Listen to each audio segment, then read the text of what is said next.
my home in Malibu, where I built a sanctuary for nearly 50 years, witnessed a truth more horrifying than any nightmare.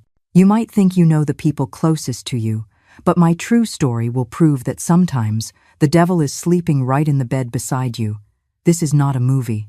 This was my living hell, a drama of betrayal masked by family dinners involving my husband and my very own daughter-in-law. If you are listening from anywhere in the world, leave a comment and subscribe, because there are truths that need to be spread, even if they might shake your beliefs. There are stories, no matter how painful, that must be told. It all began in 2007 when my son Logan, then 33, introduced us to Tessa. She was 31 years old. A slender woman with long black hair and eyes that, from the very first moment, struck me as calculating. Logan was completely in love. He talked about her as if she were an angel sent from heaven. And my husband, Walter, who was 58 at the time, showed an attitude from day one that really caught my attention. I perfectly remember that first dinner at our house in the Point Dume neighborhood here in Malibu. It was a Sunday in October, with a chill that went straight to your bones, and I had prepared pot roast, mashed potatoes, and green beans, because Logan had told me he wanted to introduce us to someone very special. The house smelled of cinnamon and apple pie. I had set out my best dishes, the ones from the porcelain dinnerware my mother gave me when I got married in 1970. When they arrived, Tessa was wearing a very fitted navy blue dress and high heels that echoed on the mosaic tile floor of our living room. She seemed nervous, but there was something in the way she looked at Walter that made me uncomfortable from that very first moment. It wasn't the typical look of respect a daughter-in-law gives her father-in-law. There was something more, something I couldn't identify at the time, but that stuck in my heart like a thorn. Walter, for his part, behaved in a way I had never seen before. My husband had always been a serious, hard-working man who had spent over 30 years as a lead mechanic at a trusted auto repair shop on the Pacific Coast Highway. He would sit in his favorite chair, the brown leather one we had bought on an installment plan at a local furniture outlet, and watch the news while I finished making dinner. But that night, Walter seemed like a different person. He combed his hair, put on a shirt he hadn't worn in years, a white shirt I had given him for his birthday that had remained hanging in the closet because he said it was too nice for everyday wear. He put on Brut cologne, the one he only used for very special occasions. You see, a wife knows her husband. When a man changes habits that have been ingrained in him for nearly 40 years, that isn't kindness. That's a red flag, an alarm bell that only a wife's heart can hear, even if my mind wasn't ready to admit it back then. And throughout the dinner, he was more talkative than usual, making jokes, asking Tessa about her work, about her family, with an attention that seemed excessive to me. Tessa worked as a clerk in a city planning department office. She told us she came from a humble family from Van Nuys, that she was the youngest of 4 sisters, and that she had studied to be a secretary at a business school in downtown Los Angeles. She spoke in a very soft, almost whispering voice, and had a habit of touching people's arms when she spoke to them. That night, she touched Logan's arm several times, but also, and this is what really alarmed me, she touched Walter's arm on 2 occasions. The first time was when Walter poured her more water into her glass, and she placed her hand on his forearm while saying, "Thank you, Mr. Coleman, that's very kind." The second time was when he told a joke about a customer who came to the shop with a car that made more noise than an out-of-tune symphony, and she laughed so hard that she put her hand on his shoulder and left it there a moment longer than normal. Logan didn't notice anything strange. He was too in love to notice these little things that put me on high alert.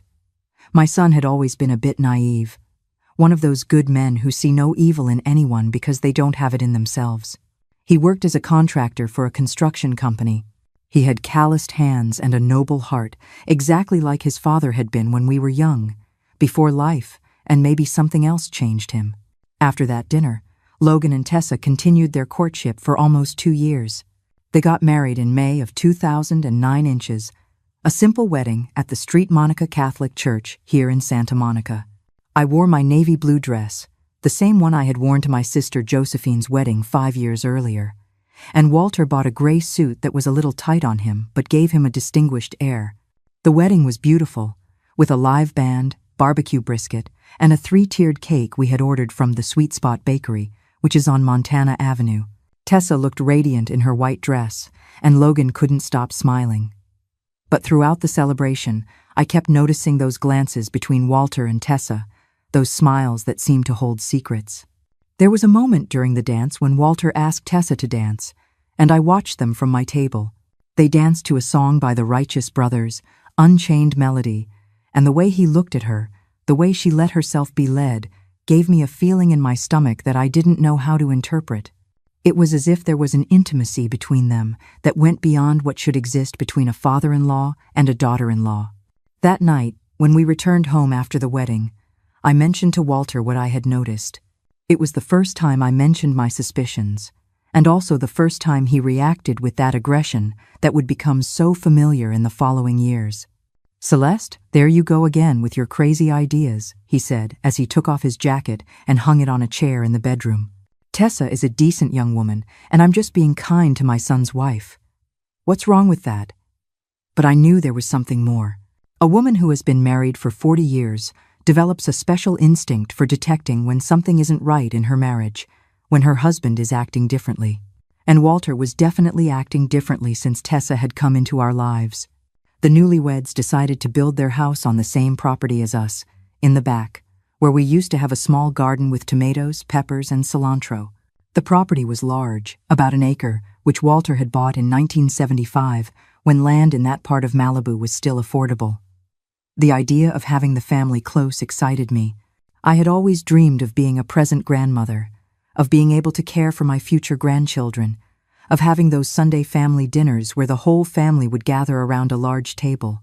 The construction of Logan and Tessa's house took almost 8 months. Every day, after Logan came back from his construction job, he would work on his own house with Walter's help. I would bring them fresh iced tea with lemon and watch as a relationship developed between my husband and my daughter-in-law that seemed stranger to me every day.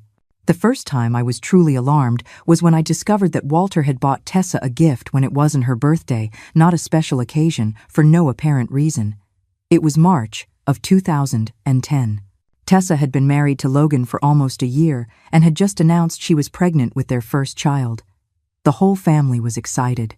We were going to have our first grandchild, and I had already started knitting baby clothes and preparing everything needed for the baby's arrival. One day, while cleaning the bedroom Walter and I had shared for 40 years, I found a crumpled receipt in the pocket of one of his work pants. It was from a jewelry store in downtown Santa Monica, K Jewelers, located on the 3rd Street Promenade. The receipt was for a 14-karat gold bracelet that cost $500, a considerable amount for us at the time. Walter earned about $4,000 a month at the shop, and we had always been very careful with money.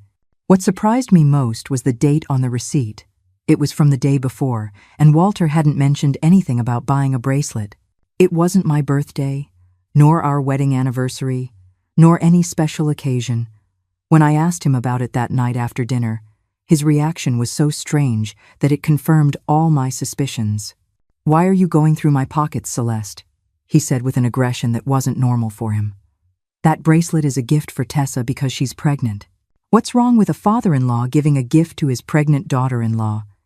He said it as if it were normal, and perhaps to an outsider, it was. But you have to understand, this was my Walter, the man who hadn't even given me a flower when I was pregnant with our children. That unusual act of generosity wasn't kindness, it was guilt and deceit, wrapped up in an expensive gift. It's chilling how an object meant to symbolize love can become a weapon of betrayal. This wasn't just a bracelet. It was a silent confession, a trophy of his deceit. Stick with us, because the way Tessa flaunts this gift in Celeste's face will make your blood boil. But I knew that wasn't normal. In all our years of marriage, Walter had never bought me a gold bracelet. When I had been pregnant with Logan back in 1974, Walter hadn't even given me a flower. He just wasn't a thoughtful man. He wasn't one of those who remember special dates or express their feelings with gifts. And now, suddenly, he was buying expensive jewelry for his daughter-in-law. I couldn't sleep that night.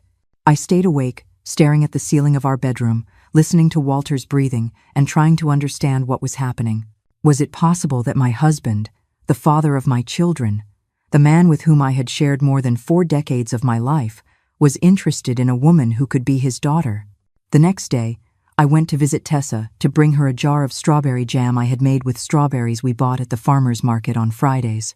Her house was almost finished, with its small but cozy living room, its kitchen with new appliances they had bought on a payment plan, and 2 bedrooms they had painted a peach color because, according to her, it transmitted tranquility.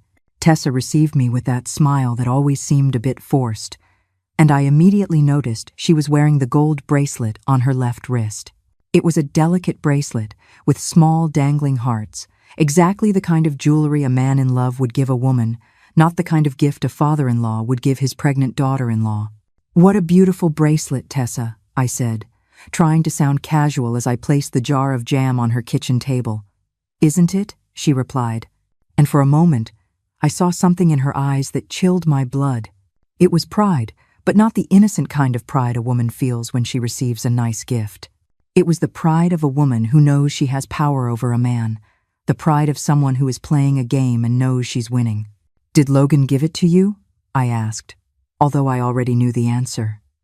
"No, it was Mr. Coleman," she said. And she touched the bracelet with the fingers of her other hand in an almost sensual way.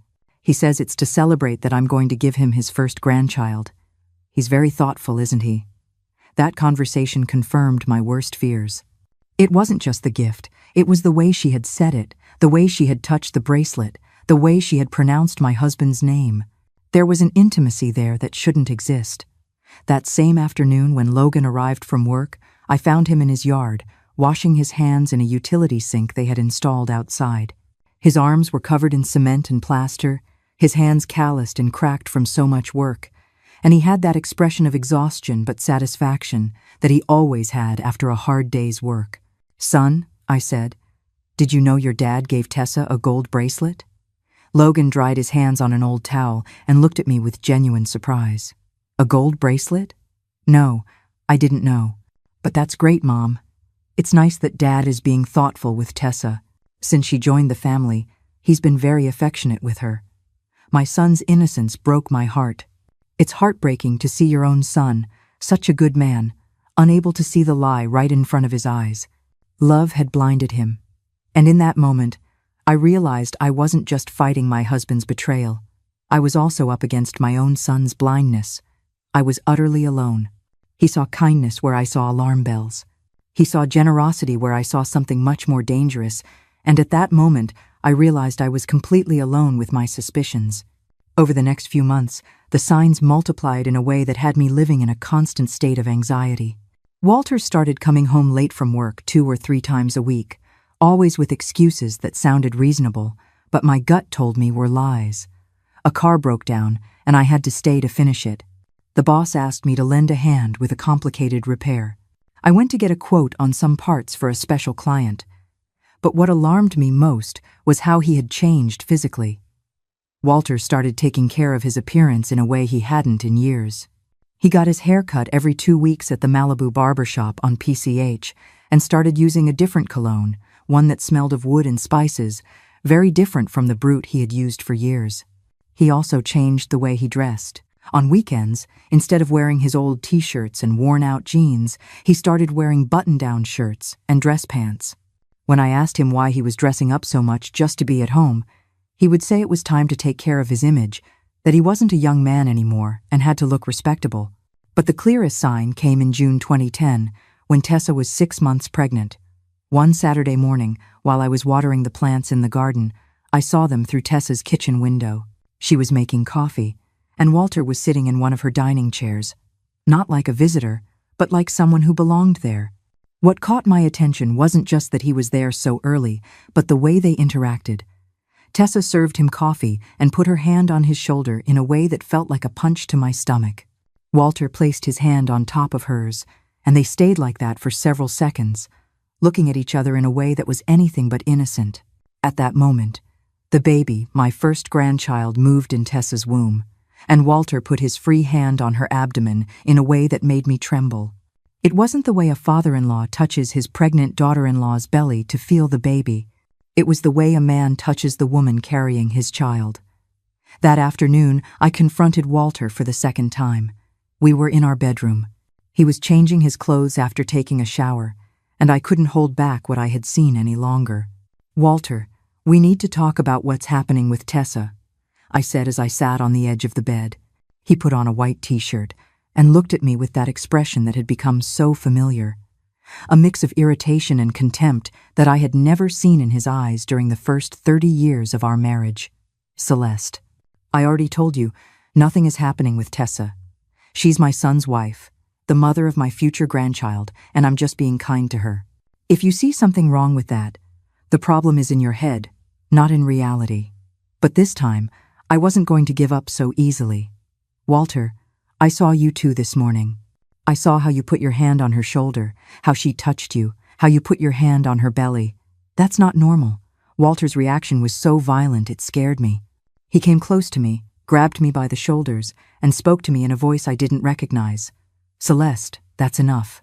You're making things up that don't exist. You're seeing fantasies where there are none. And if you continue with this nonsense, if you keep trying to create problems in the family, I swear you'll make Logan angry with you, and Tessa won't want you near her child.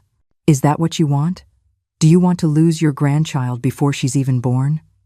In that moment, I froze. He had found my weakest point and weaponized it against me. This was no longer a marital argument. It was a cruel threat. The fear of losing the grandchild I had dreamed of was enough to silence me, and that was when my living hell truly began. This is the moment the manipulation escalates into cruel emotional abuse. He used her greatest love, her future grandchild, to silence her truth. How does a woman fight back when speaking up could cost her the very family she's trying to protect? The answer will truly surprise you. Those words hurt more than a slap. Walter knew exactly what my weak point was, my love for my children and my dream of being a grandmother, and he was using that to silence me, to make me doubt what my own eyes had seen. Sophie was born in September 2010. A beautiful baby girl, 7 pounds, 2 ounces, with Logan's dark eyes and the curly hair she had inherited from my family. The day she was born, I was at the hospital from 5 inches the morning, waiting for news, praying that everything would go well. When I finally got to hold my granddaughter, I felt a happiness I hadn't experienced in years. She was perfect, with her tiny hands and pink feet. And when she opened her eyes and looked at me, I felt that all the pain and suspicion of the past few months were worth it if the result was having this wonderful creature in my arms. But even in that moment of absolute happiness, I couldn't help but notice the way Walter looked at Sophie. It wasn't just the proud gaze of a grandfather. There was something deeper there, something that made me wonder things I didn't want to wonder. After Sophie's birth, things became even stranger in our family. Walter started spending more and more time at Logan and Tessa's house, always with excuses that sounded reasonable. "I'm going to help Logan fix the bathroom faucet. Tessa needs me to install an outlet in the kitchen. The baby is crying, and I'm going to see if I can help." But I knew that Logan worked from Monday to Saturday, from 7 a.m. to 5 p.m. And many of the favors Walter offered happened precisely during those hours when my son wasn't home. One Tuesday morning, while I was hanging laundry in the backyard, I saw Walter leave Tessa's house at 11 a.m. with his hair disheveled and his shirt buttoned wrong. When I asked him that afternoon what he had been doing there all morning, he said he had been fixing a leak in the bathroom pipe. But that night, when Logan got home from work, I casually asked him if his dad had fixed the leak, and my son looked at me, confused. "What leak, Mom? There's no leak in our bathroom." That was the final confirmation that Walter was lying to me. Not only that, but he was making up elaborate pretexts to spend time alone with Tessa while Logan was at work. The situation worsened when Sophie was just 3 months old. One Friday night, during dinner, Logan announced that he was going to leave early the next day to work on a special project in Santa Clarita. A project that would pay him extra, but would keep him away from home all day Saturday and possibly part of Sunday. "Perfect," Walter said. "I'll stay and look after Tessa and the baby so they're not alone." The way he said it, with that smile that didn't reach his eyes, made me feel nauseous. It wasn't an innocent offer of help. It was the smile of a man who had been waiting for exactly that opportunity. I couldn't sleep that night. I lay awake listening to every noise in the house, every creak of the wood, every sound that came from the yard. At 2 inches the morning, I heard Walter get up to go to the bathroom, but instead of coming back to bed, I heard his footsteps heading towards the door that led to the backyard. I got up silently and peeked through our bedroom window. I saw Walter walking towards Logan and Tessa's house, and a few minutes later, I saw a light turn on in their living room window. He stayed there until almost 4 inches the morning. The next day, after Logan left for work in Santa Clarita, I decided I wasn't going to stand by and do nothing. At 9 inches the morning, with the excuse of bringing fresh milk for Sophie, I headed to my daughter-in-law's house. I knocked on the door several times before Tessa came to open it. When she finally did, she was in a robe, with her hair messy, and behind her, sitting on the living room sofa, was Walter, also in casual clothes, reading a newspaper as if it were the most natural thing in the world. "Good morning, Tessa," I said, trying to keep my voice steady. "How's my granddaughter?" "She's fine, Mrs. Coleman," she replied, "but she didn't invite me in." She stood at the door, blocking my way as if she were protecting something. "And what are you doing here so early, Walter?" I asked my husband directly. "I came to check the water heater," he answered without even looking up from the newspaper. "Tessa told me yesterday it was making a strange noise. But I had heard enough lies. Walter, I want to talk to you. Now."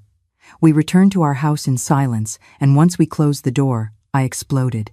"That's enough, Walter. I'm not an idiot. I know exactly what's going on here."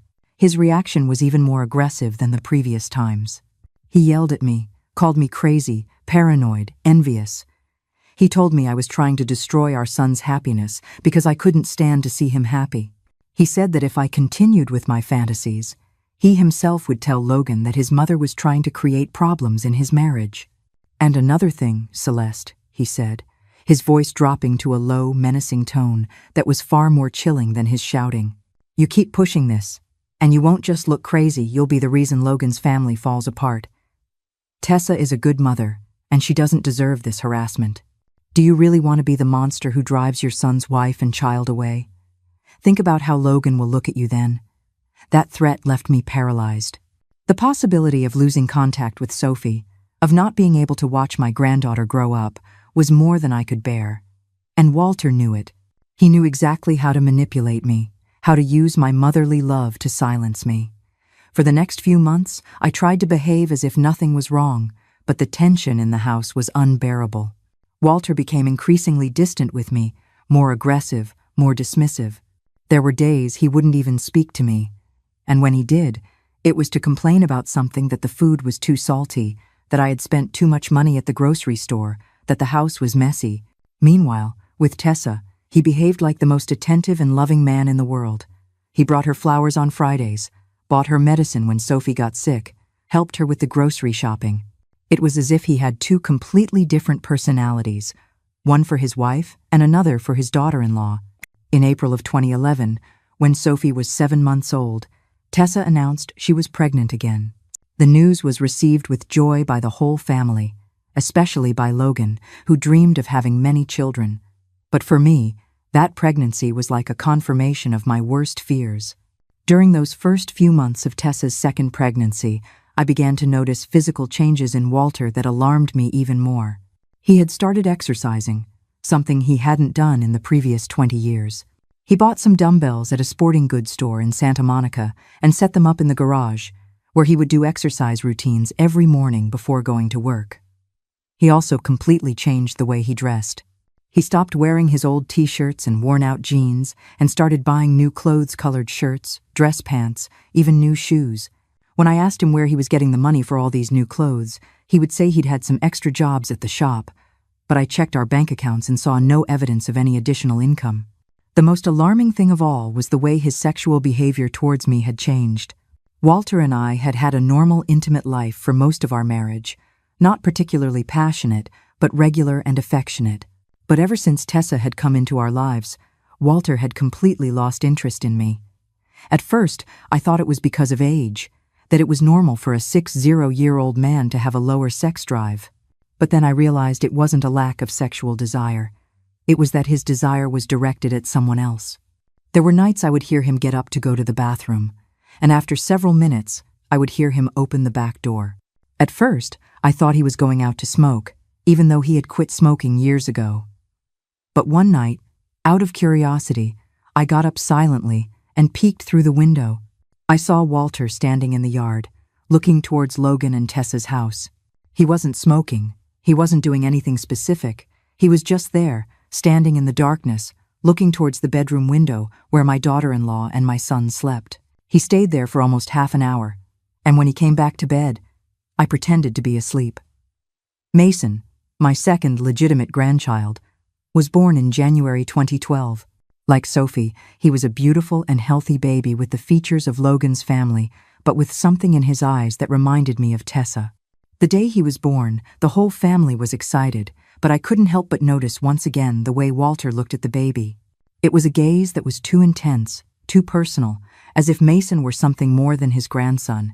And when Tessa asked him to hold the baby, the way he took him in his arms, the way he spoke to him, sent a shiver down my spine. "Look how beautiful he is," he said to Tessa. And there was something in his voice that wasn't normal. It wasn't the voice of a proud grandfather. It was the voice of a man who felt something much deeper and more dangerous. That night, when we got home after visiting Tessa and the babies at the hospital, I told Walter we needed to talk. I said it as we were getting ready for bed. "I can't go on living with this situation. I know something is happening between you and Tessa, and I need you to tell me the truth." His reaction was even more violent than all the previous times. He shouted so loudly, I'm sure the neighbors heard him. He called me completely crazy, said I was making up soap operas, that I was a bitter woman who couldn't stand the happiness of her own family. "Celeste, I can't take your paranoia anymore," he yelled as he paced the bedroom like a madman. "If you keep this up, if you keep accusing me of things I haven't done, I'll make sure Logan knows what kind of mother he has. A mother who is willing to destroy her own family for her crazy ideas." But this time, something inside me had changed. It was no longer just suspicion. It was certainty. And that certainty gave me a strength I hadn't felt in years. "Walter," I said in a voice I didn't recognize as my own, "I know what's happening, and sooner or later, the truth will come out. Lies don't last forever." He stopped in his tracks. He looked at me with an expression I had never seen in his eyes and said something that chilled me to the bone. "Celeste, if you ever tell Logan or anyone else the nonsense you have in your head, I swear on my children's lives, you will regret it. And I'm not threatening you, I'm making you a promise." That night was the first time in 40 years of marriage that I was afraid of my own husband. The next 3 years were the hardest of my life. I lived in a constant state of tension, knowing that something terrible was happening in my own family, but feeling completely powerless to do anything about it. Walter had become a master of psychological manipulation, and I was beginning to doubt my own sanity. Every time I noticed something strange, every time I saw a suspicious glance or a gesture that was too intimate between him and Tessa, Walter found a way to make me feel like I was the one with the problem. "You're seeing things again, Celeste. You need to see a doctor because these ideas aren't normal. You're mentally ill, and if you don't get help, you're going to end up in a mental hospital." The manipulation was so constant and so subtle that there were times I actually started to believe that maybe he was right, that maybe I was making it all up in my head. The world began to shrink. My own home, once a sanctuary, felt like a prison where I was both the inmate and the warden of my own sanity. I started to distrust my own memories. Did he really say that? Or did I imagine it? Did I truly see them, or was it a trick of the light? A figment of a lonely mind? I would look at myself in the mirror and see a stranger, a woman with haunted eyes, her face etched with a silent scream that no one else could hear. The gaslighting was not just in his words. It was in the silence that followed, in the way he would look at me with pity, making me feel not just wrong, but broken. There were nights I would lie awake wondering if I had really seen what I thought I had seen, if my suspicions had any basis, or if they were the product of a sick mind. But then, something would happen that confirmed I wasn't crazy, that my instincts were correct. That same night, during dinner, Walter told Logan and Tessa what had happened. But of course, his version of the events. "Your mother is having some problems," he said to Logan as we ate stew I had prepared, as if I weren't even there. "Today she accused me of being downtown with Tessa when I was working all day. I think she needs to see a doctor." Tessa put on her most concerned face, that innocent victim expression she had perfected over the years. "Oh, Logan," she said to my son, "I think Mrs. Coleman has something against me. I don't know why, but I always feel like she thinks badly of me." And there it was again, that perfect manipulation. She played the victim, suggested I had mental problems, and turned my pain into her personal drama. Logan, of course, believed his father and his wife. How could he not believe them? They were the two most important people in his life, and I was just his paranoid mother, who was inventing problems where there were none. "Mom," he said to me that night after Walter and Tessa had left, "I think Dad is right. Maybe you should go to the doctor, get some tests done. I've noticed you've been very nervous lately, very agitated." Hearing those words from my own son hurt more than 1,000 knives. Walter and Tessa hadn't just stolen my husband, they had stolen my son's faith in me. When the whole world, even your own flesh and blood, tells you that you're crazy, you truly start to wonder, am I? The pain of hearing those words from my own son was indescribable. My baby, the boy I had held in my arms, whom I had cared for when he was sick, whom I had supported in all his decisions. Now he believed his mother was crazy. That night, I cried like I hadn't cried in years. I cried for my husband's betrayal. I cried for my daughter-in-law's manipulation. I cried for my son's disbelief, but most of all, I cried for my own powerlessness. In August 2013, Tessa announced she was pregnant with her third child. When she gave us the news during Sunday lunch, I felt as if someone had stabbed me in the chest, because if my suspicions were true, that baby would not be Walter's grandchild. It would be his child. During that pregnancy, the signs became even more obvious. Walter constantly bought gifts for Tessa: maternity clothes, special vitamins, even a humidifier for her bedroom because he had read it was good for pregnant women. All that attention, all that care he had never shown me during my pregnancies. He also started making plans for after the baby's birth. He talked about expanding Logan and Tessa's house, adding another bedroom, installing an air conditioner in the living room. All these expenses, all these improvements supposedly for the family's well-being, but which were really gifts for the woman who had conquered his heart. Clara was born in April 2014, and from the moment I saw her, I knew my suspicions were well-founded.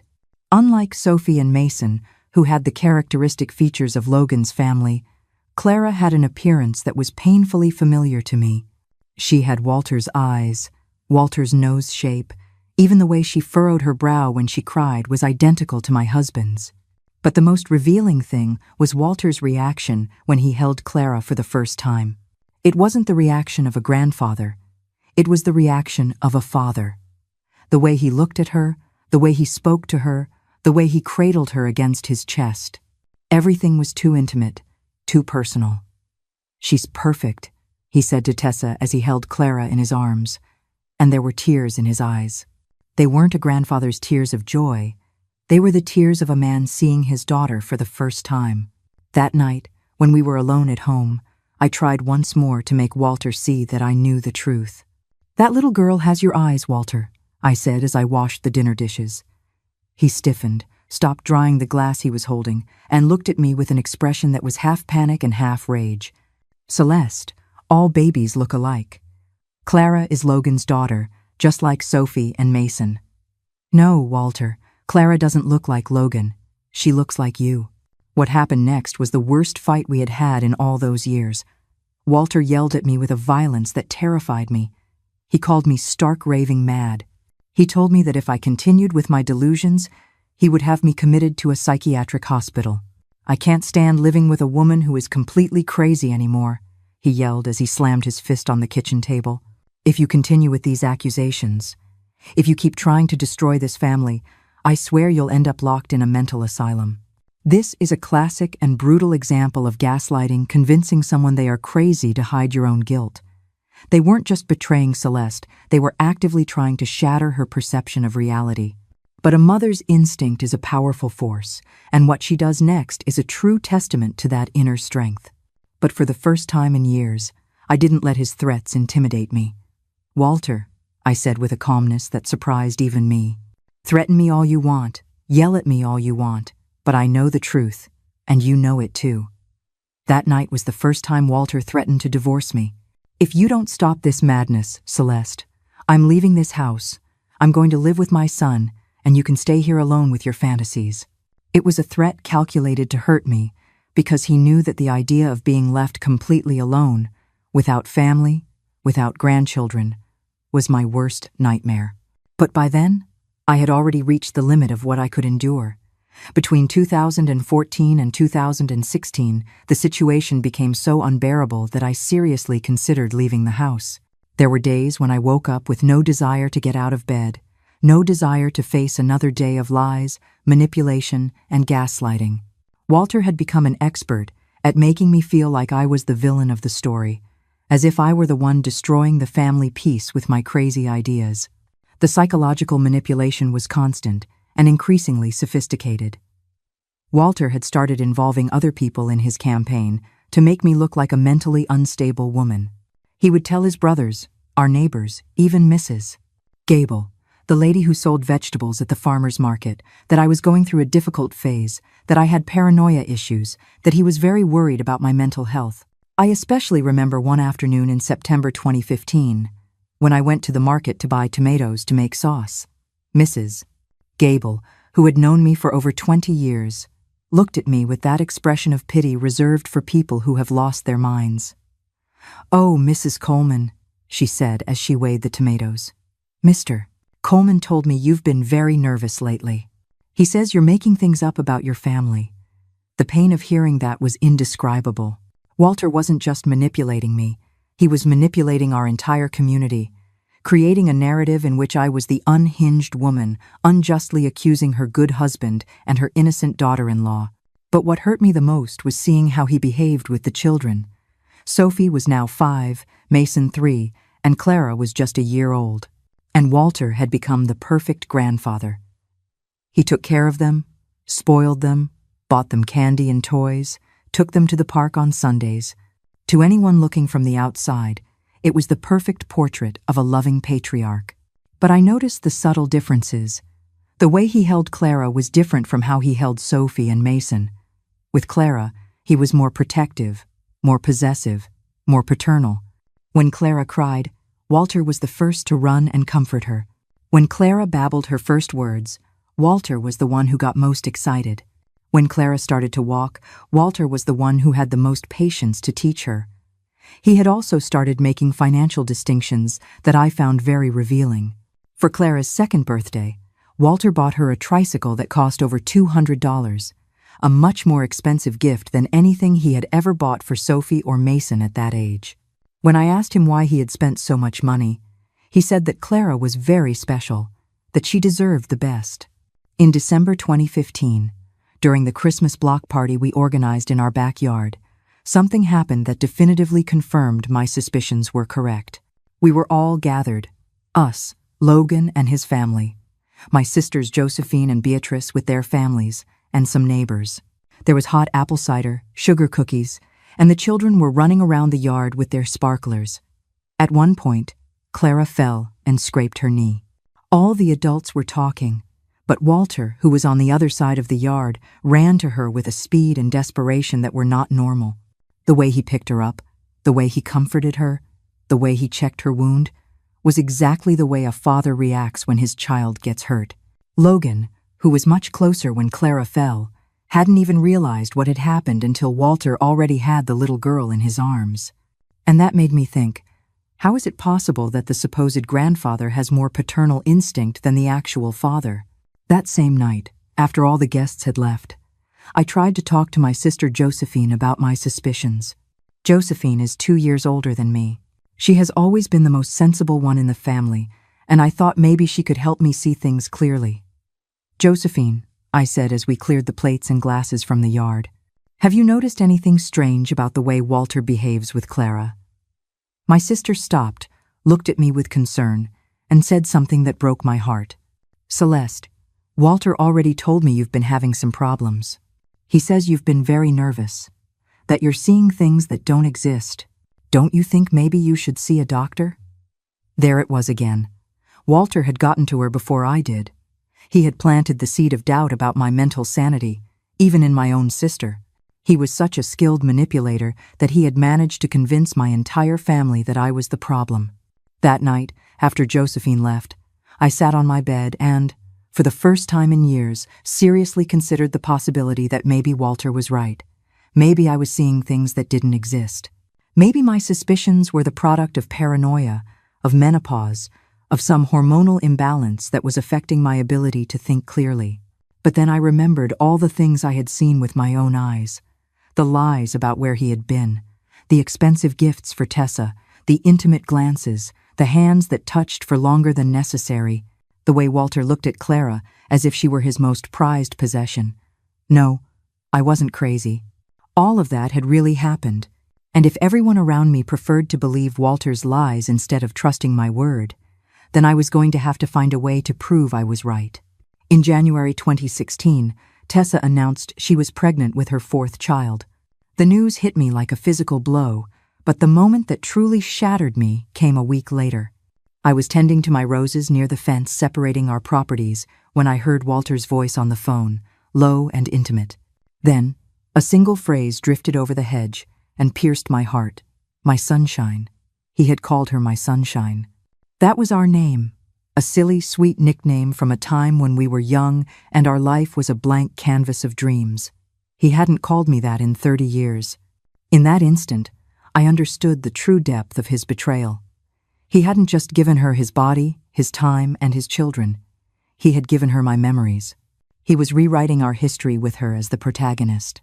The pain was so sharp it stole my breath. But when it subsided, something else took its place. A cold, hard resolve. The grief turned to steel. I would no longer live in this fog of suspicion and doubt. I needed proof, not for him or even for Logan, but for myself. I needed to reclaim my own sanity, to prove that the world I was seeing was real. They had taken his affection and his children, but stealing a memory, a name that defined her own love story, was the final violation. This is the moment a victim becomes a warrior. The game has officially changed, and you will not want to miss how Celeste begins her fight for the truth. That week, I went to a community support group for the first time, a place for women of a certain age to share their burdens. It was there I met Eleanor, a sharp-witted widow with eyes that had seen their own share of sorrow. When I finally found the courage to whisper my story, she didn't look at me with pity.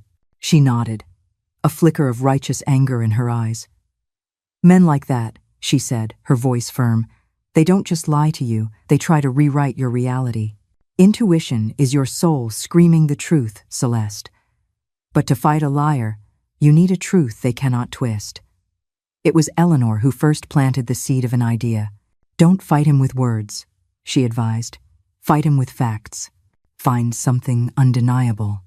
Her words echoed in my mind, giving me not just a plan, but a renewed sense of strength. I was not alone. I was not crazy, and I knew what I had to do. I started keeping a small notebook, a secret log of every lie and inconsistency to prove to myself that my mind was not failing me. February 15th. Walter says he's going to work late, but at 6 p.m. I see him leaving Tessa's house. February 23rd. I find a receipt for baby clothes in Walter's pocket. When I ask, he says it was for a gift for a co-worker's son. March 5th. Tessa mentions that Walter fixed her kitchen sink, but Logan later tells me the sink was never broken. March 18th. I see Walter and Tessa talking in the yard, very close to each other. When I approach, they immediately separate and change the subject. It was a way to maintain my sanity, to have evidence that I wasn't imagining things. Every entry in that notebook was a small victory against the constant gaslighting Walter subjected me to. Wyatt was born in September 2016, and just like Clara, it was impossible not to notice the resemblance to Walter. He had the same chin shape, the same ears, even the same way of moving his hands when he was restless. For anyone who knew Walter well, the resemblance was undeniable. But the most revealing thing was what happened during the first few days after Wyatt's birth. Walter took 2 days off from the shop, something he had never done, not even when our own children were born. He said he wanted to help the family during the baby's first days, but the truth was he never left Tessa or the newborn's side. I saw him changing diapers, preparing bottles, holding Wyatt for hours while Tessa rested. It was the behavior of a new father, not a grandfather. And when someone commented on what a good grandfather he was, Walter would smile with a pride that went far beyond the pride of a normal grandfather. One afternoon, while Walter was holding Wyatt in the yard, my neighbor, Mrs. Jenkins, peeked over the fence and shouted, "Oh, Mr. Coleman, what a beautiful grandson you have. He looks so much like you." The expression on Walter's face when he heard those words was pure panic. He turned red, almost dropped the baby, and stammered something about all babies looking like everyone. But Mrs. Jenkins was right. Wyatt looked a lot like Walter, too much to be a coincidence. That night, I confronted Walter once again, but this time I had a different strategy. Instead of accusing him directly, I decided to ask questions that would force him to lie, to see if I could catch him in a contradiction. "Walter," I said as we ate tortilla soup I had prepared, "Mrs. Jenkins is right. Wyatt looks a lot like you. All babies look alike, Celeste. It doesn't mean anything. But Clara also looks a lot like you. And now Wyatt. Don't you find that strange? The only strange thing here is that you're still clinging to your crazy ideas after all these years. And don't you find it strange that Tessa has had 4 children in 6 years? That's a child every year and a half, approximately." Walter tensed up, stopped eating, and looked at me with that expression I had learned to fear. "Celeste, Tessa, and Logan can have as many children as they want. It's none of your business or mine." But there was something in his voice that confirmed I had hit a nerve. There was nervousness there. There was fear that I would keep asking questions. "And don't you find it strange that you behave differently with Clara and Wyatt than with Sophie and Mason?" That question made him explode. "That's enough, Celeste. I'm not going to listen to this nonsense anymore. If you continue with this, I swear I'm leaving this house and taking Logan and his family with me." It was the same threat as always, but this time I was ready for it. "Do it, Walter," I said with a calm that surprised even me. "Go with them. But sooner or later, the truth will come out, and when it does, you'll have to face the consequences of everything you've done." That night, Walter slept on the living room couch, and for the following weeks, we barely spoke to each other. The tension in the house was so thick you could cut it with a knife, but I knew I was closer than ever to discovering the whole truth. In December 2017, Tessa announced she was pregnant for the 5th time. When I heard the news, I felt as if all my blood had turned to ice. 5 pregnancies in 7 years. And if my suspicions were correct, the last 3 were not Logan's, but Walter's. Zane was born in August 2018, and he was the baby that resembled Walter the most. It was like seeing a miniature version of my husband, the same eyes, the same nose, the same mouth shape. It was so obvious that even other people started to make comments. "Oh, Mrs. Coleman," said Mrs. Peterson, our next-door neighbor. "That boy is the spitting image of Mr. Coleman. It's as if he were his son instead of his grandson." But when I tried to point out these comments, when I tried to make others see what was so obvious, Walter always found a way to discredit my words. "Mrs. Peterson is getting old," he would say. "Her eyesight isn't good anymore. Besides, all the babies in the family have always looked alike." But I knew that wasn't true. Sophie and Mason looked like Logan and Tessa's family. Clara, Wyatt, and Zane looked like Walter. It was impossible not to notice if you really paid attention. During those years, I also began to notice changes in Logan's behavior that broke my heart. My son, who had always been a cheerful and optimistic man, started to look tired, stressed, overwhelmed. He had 5 children to support on a contractor's salary, and although Walter helped financially more than a mere grandfather should, the needs of such a large family were enormous. Logan started working overtime, taking on weekend jobs, even working on some holidays.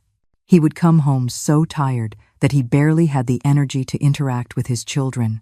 And I watched as Walter filled that void, especially with Clara, Wyatt, and Zane. It was a perverse situation. Walter was being a better father to his illegitimate children than Logan was to the ones he believed were his. And while Logan worked himself to the bone to support a family that wasn't entirely his, Walter enjoyed fatherhood without any of the real financial responsibilities. In December 2018, I finally decided to do something drastic. I couldn't go on living with this burden. I couldn't continue being the only person who knew the truth in a family built on lies. I had to find a way to prove what I knew to be true. I decided I was going to find concrete evidence, something that would be impossible to deny, and I knew exactly what kind of evidence I needed. DNA tests. Getting samples for the DNA tests became the most important mission of my life. For weeks, I studied how these tests worked. I researched on the internet at the public library on Malibu Canyon Road, and even went to ask my close friend Martin, who worked as a lab technician at the UCLA Medical Center. "Martin," I said one afternoon in January 2019, after the 6 p.m. Mass at Street Monica's, "I want to ask you something, but I need it to stay between us." Martin and I had known each other since we were children. We had grown up in the same neighborhood, and he had been Logan's confirmation sponsor. If there was anyone I could trust, it was him. "Tell me, Celeste, what do you need? I want to know how DNA tests work. What kind of samples do you need? Where can they be done?" Martin looked at me with curiosity, but didn't ask uncomfortable questions. He explained that the most common tests required saliva or hair with the root, that there were private labs in Los Angeles that did them, and that they cost around $150 for each paternity test. "But, Celeste," he said as we walked along the promenade after Mass, "those tests are expensive, and it takes about 2 weeks to get the results. What do you need them for?" I couldn't tell him the whole truth, but I could give him a version that wasn't a complete lie. "It's a family matter, Martin. There are some doubts about the paternity of one of my grandchildren, and I need to be sure before making any decisions." Martin nodded in understanding. He had seen enough family dramas in his work at the hospital to understand that these kinds of situations were more common than people imagined.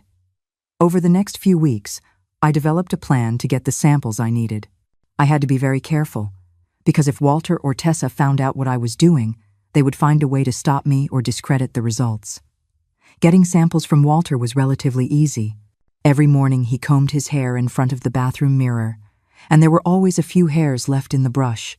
For a week, I collected those hairs and stored them in small envelopes I had bought at the stationery store, marking each one with the date. The hardest part was getting samples from Clara, Wyatt, and Zane without raising suspicion. I had to find moments when I could be alone with the children without Tessa or Walter realizing what I was doing. The opportunity came in February 2019, when Tessa had to go to the doctor for a routine checkup and asked me to watch the children for the afternoon. Sophie and Mason were at school, but Clara, Wyatt, and Zane were at home with me. While playing with them in the yard, I managed to get a few strands of hair from each of them. I pretended to fix a ribbon in Clara's hair and gently plucked a few strands. With the boys, I told them they had something in their hair and discreetly took what I needed as I brushed it away. They suspected nothing. I stored each sample in separate envelopes, carefully labeling them with the children's names. I also needed a sample from Logan for comparison, to be completely sure that Clara, Wyatt, and Zane were not his children. That was the most painful part of the process, because it meant I had to involve my son in something that was going to destroy his world. One morning, while Logan was having breakfast at our house before heading to work, I took advantage of the moment he went to the bathroom to get some hairs from his brush. Seeing him there, so innocent, so oblivious to the betrayal he was living, broke my heart, but I knew it was necessary. The truth, however painful, was better than continuing to live a lie. On the 15th of March 2019, with all the samples collected and $450 that I had secretly saved from selling some of my jewelry, I went to the clinical lab in downtown Santa Monica, located on Wilshire Boulevard, very close to the courthouse.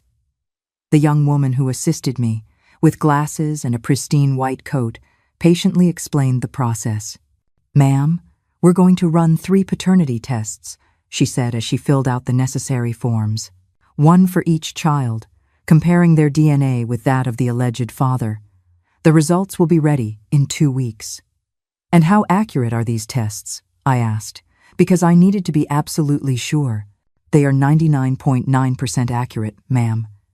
If the man is the biological father, the result will be positive. If he is not, it will be negative. There is no margin for error." For those 2 weeks, I lived in a constant state of anxiety. There were nights I couldn't sleep, days I could barely eat. I knew those results were going to change everything. They would confirm what I had suspected for years, but they would also destroy the illusion of happiness in which my family lived. On the 29th of March 2019, I returned to the lab to pick up the results. The young woman handed me 3 sealed envelopes, one for each test, and told me I could open them right there if I wanted, that there was a private area where I could read the results in peace. With trembling hands, I opened the first envelope. It was Clara's test. Result: positive. The alleged father is, indeed, the biological father of the minor. I opened the second envelope, Wyatt's. Result: positive. The alleged father is, indeed, the biological father of the minor. I opened the third envelope, Zane's. Result: positive. The alleged father is, indeed, the biological father of the minor. I sat there in that lab chair for several minutes, reading and rereading those results, trying to process what they meant. Walter was the biological father of Clara, Wyatt, and Zane. The realization hit me with the force of a physical blow. These children were not my grandchildren in any traditional sense. They were my husband's children, my stepchildren. They were my son's own half-siblings, children he was raising as his own. The family tree had become a tangled, monstrous web, and I was the only one who could see it for what it was. My husband had been having an extramarital affair with my daughter-in-law for at least 5 years, and they had had 3 children together. My suspicions had been correct from the beginning. I wasn't crazy. I wasn't paranoid. I wasn't inventing fantasies. The betrayal was real, and now I had irrefutable proof. But along with the relief of knowing I was right came a sadness so profound it was hard to breathe. My nearly 50-year marriage had been a lie for the past 8 years. My son had been raising 3 children as his own who were actually his half-siblings, and my entire family had been built on a foundation of deceit and manipulation. I left the lab with those papers tucked in my purse. I walked aimlessly through the streets of downtown Santa Monica, and for the first time in years, I knew exactly what I had to do. I was no longer going to be a victim of Walter's gaslighting. I was no longer going to let him make me feel crazy for knowing the truth. I was no longer going to protect his secret at the expense of my own sanity. Holding those papers in my hands, my mind was perfectly clear for the first time in 8 years. The pain was still there, but the confusion was gone. The truth, as devastating as it was now my only weapon. And I knew I couldn't keep it to myself for another moment. There is no relief quite like the confirmation that you are not, in fact, crazy. But that relief comes with a devastating price. She now holds the undeniable proof in her hands, a truth that will either set her free or destroy everything she has ever known. The final confrontation is coming. It was time for the whole family to know who Walter Coleman really was. Holding those results, my hands trembled, but my mind was perfectly clear for the first time in years. The relief of being right was immediately followed by a wave of profound grief. My family, my life, my marriage, it was all built on a foundation of lies. And now, I held the proof that could bring it all crashing down. The question was no longer if I was crazy, but what I was going to do with the terrible truth I now possessed. After getting the DNA tests, I took several days to decide exactly how I was going to handle the situation. I knew I had a bombshell in my hands, information that was going to destroy everything my family thought they knew about themselves. But I also knew I couldn't keep that secret for another day. During those weeks, I observed my family with completely new eyes. I saw Logan coming home exhausted from work, striving to be a good father to 5 children, not knowing that 3 of them were not his. I saw Walter behaving like the loving patriarch, enjoying fatherhood in secret while publicly playing the role of the devoted grandfather. And I saw Tessa manipulating the situation with a skill I almost had to admire, keeping 2 men happy while raising both of their children under the same roof. It was such a sick, twisted situation that there were times I could hardly believe it was happening in my own family. The opportunity to expose the truth came in a way I had never planned. It was the 15th of May, 2019, the day of our 49th wedding anniversary.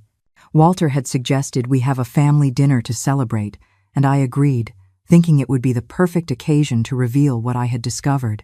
We had invited the whole family, my sisters Josephine and Beatrice with their husbands, my close friend Martin and his wife, some close neighbors, and of course, Logan with his whole family.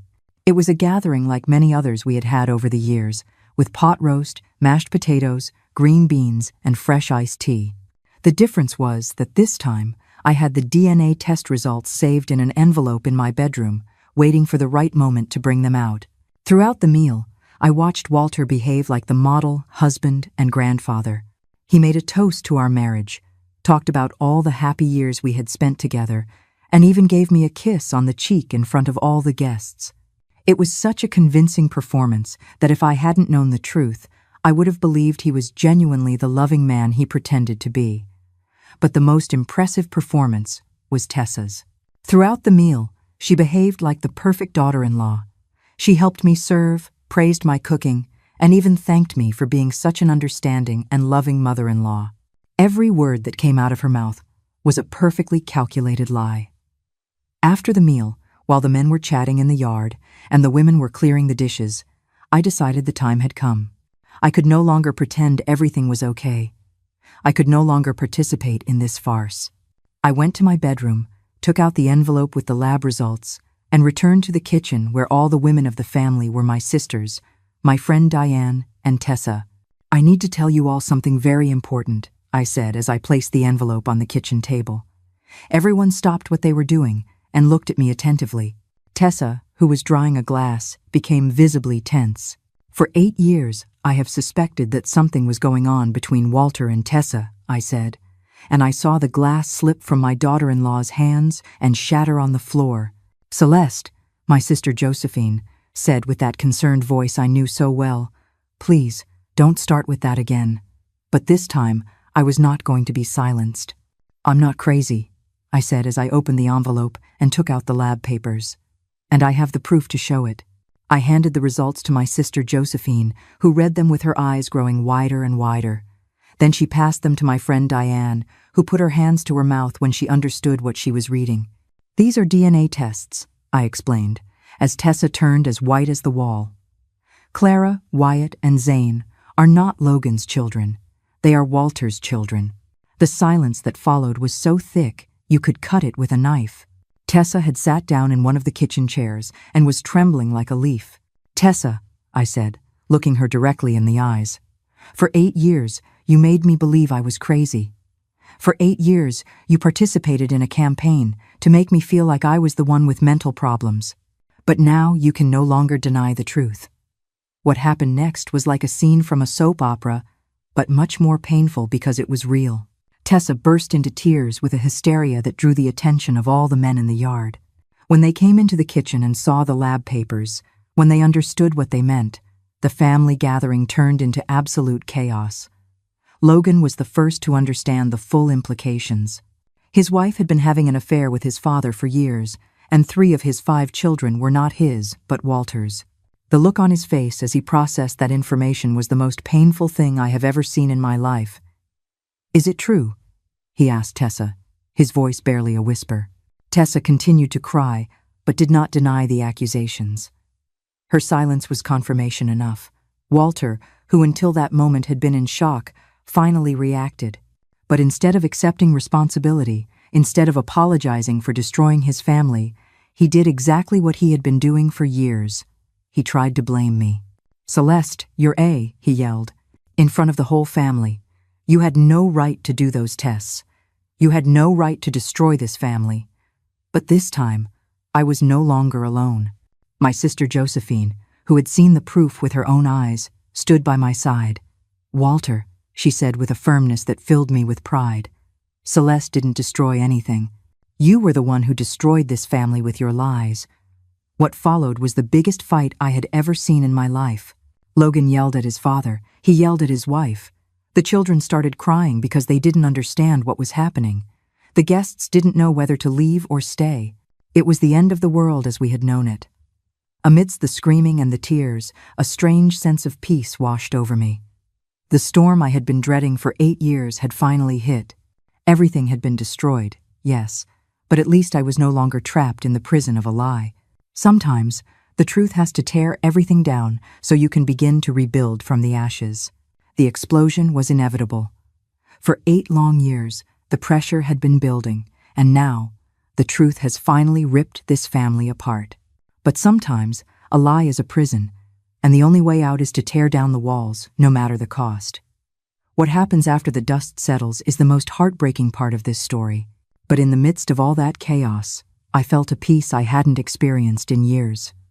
Finally, after 8 years of gaslighting and manipulation, the truth had come to light. It was no longer me against everyone. I was no longer the crazy woman who invented fantasies. I was the woman who had been right from the beginning. That night, after all the guests had left and the initial storm had passed, only the immediate family remained. Walter, Logan, Tessa, the children, and me. We had to decide what we were going to do from that moment on. Logan, with a maturity that surprised me, was the first to speak. "I need time to process all this," he said, holding Sophie, who still didn't understand why all the adults were so upset. "But one thing is clear. I can't keep living here on the same property as if nothing happened." Tessa, who had finally stopped crying, tried to defend the indefensible. "Logan, I love you.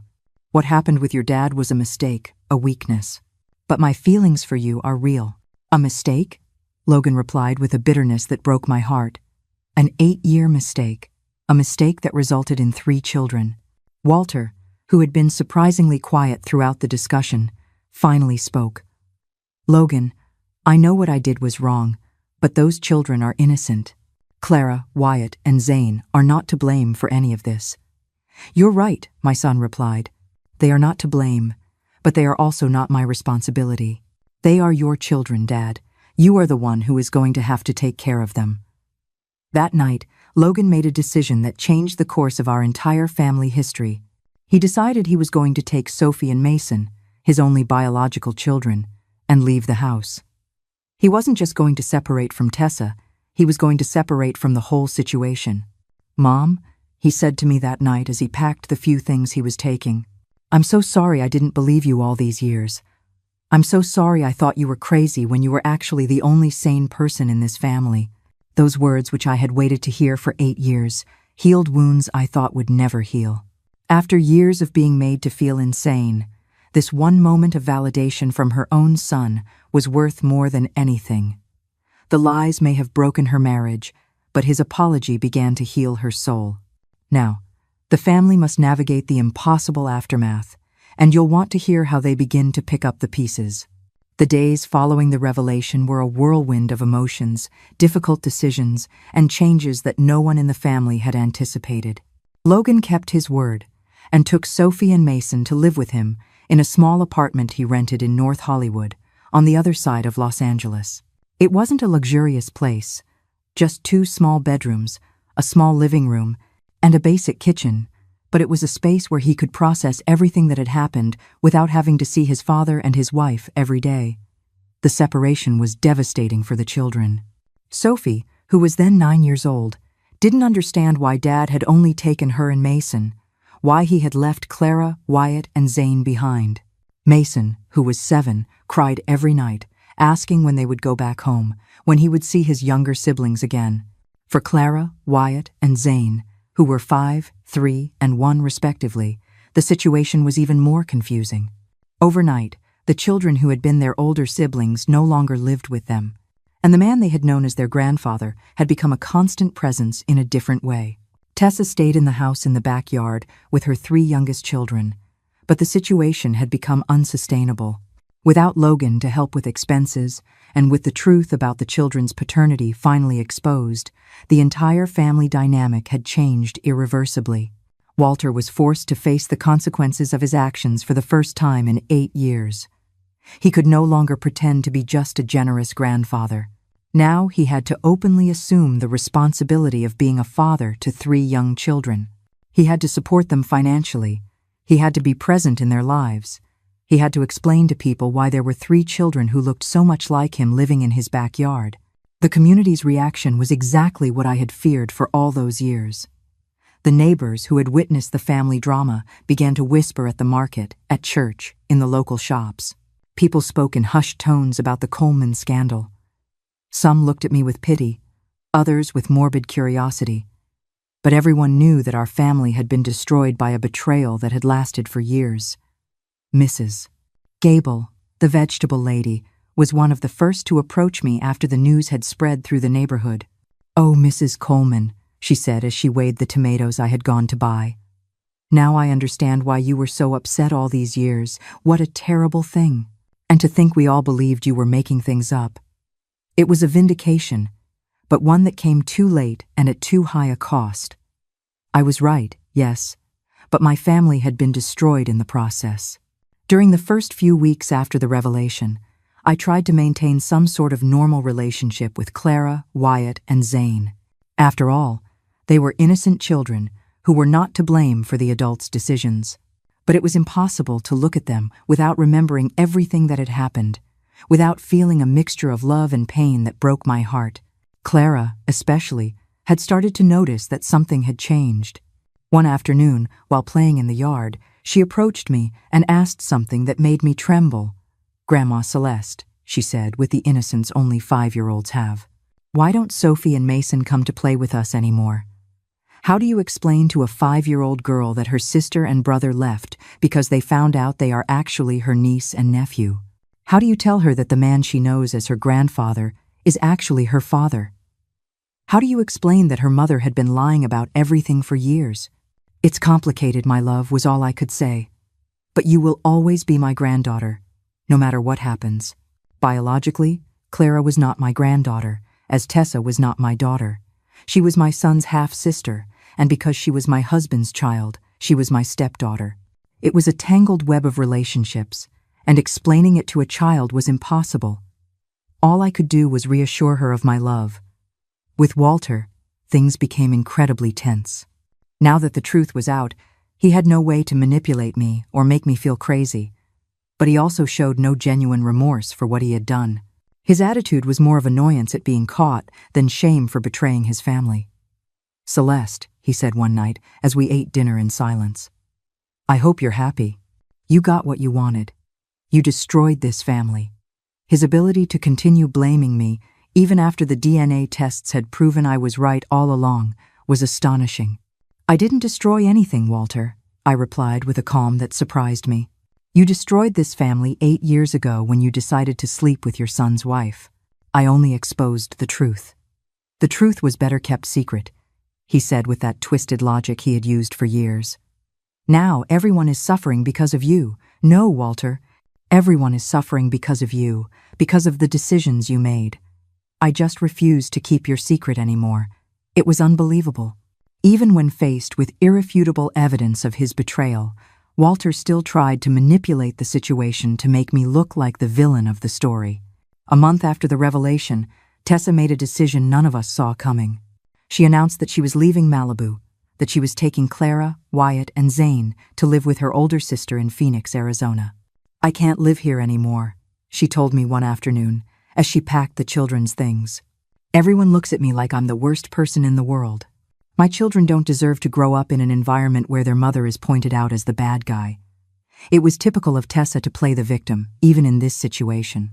It was she who had participated in deceiving Logan for years.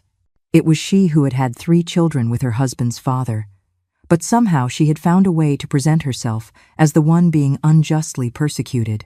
Walter violently opposed the idea of Tessa taking the children. For the first time in his life, he was going to have to fight for the right to be near his children. "You can't take my children," he told her during a fight I heard from the main house. "I am their father. I have rights. Now you want to be their father?" Tessa replied with a bitterness that years of manipulation had perfected. "For 5 years, you pretended to be just their grandfather. Now that the truth is out, you want to exercise rights you never wanted to have publicly."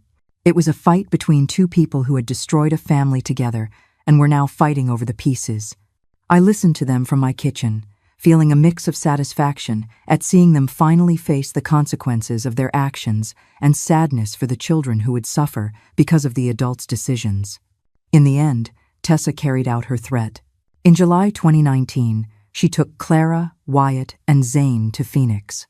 Walter could do nothing to stop her because legally, officially, he was not the father of those children. Their names appeared on the birth certificates as Logan's children. And although the DNA tests proved otherwise, changing the legal documentation was a complicated process that required Logan's cooperation, something that was obviously not going to happen. The departure of Tessa and the children left our property empty in a way I had never experienced. The house in the backyard was abandoned, with the children's toys still scattered in the garden, with their small clothes still hanging on the clothesline, with that feeling that life had been abruptly interrupted. Walter fell into a deep depression after they left. For weeks, he barely left the house, barely ate, hardly spoke. It was as if he had finally realized the magnitude of what he had lost: his relationship with Logan, his reputation in the community, and now the daily contact with the 3 children he had secretly fathered. But I felt no pity for him. He had had 8 years to do the right thing, 8 years to confess the truth, 8 years to prevent the situation from reaching the point of no return. Instead, he had chosen the path of lies and manipulation, and now he had to live with the consequences. After Tessa took the children to Phoenix, our house sank into a silence that was completely different from any silence I had experienced before. It wasn't the comfortable tranquility of an older couple enjoying their time together. It was the tense silence of 2 people who had shared nearly 50 years of life, but were now practically strangers. Walter had changed dramatically after losing contact with Clara, Wyatt, and Zane.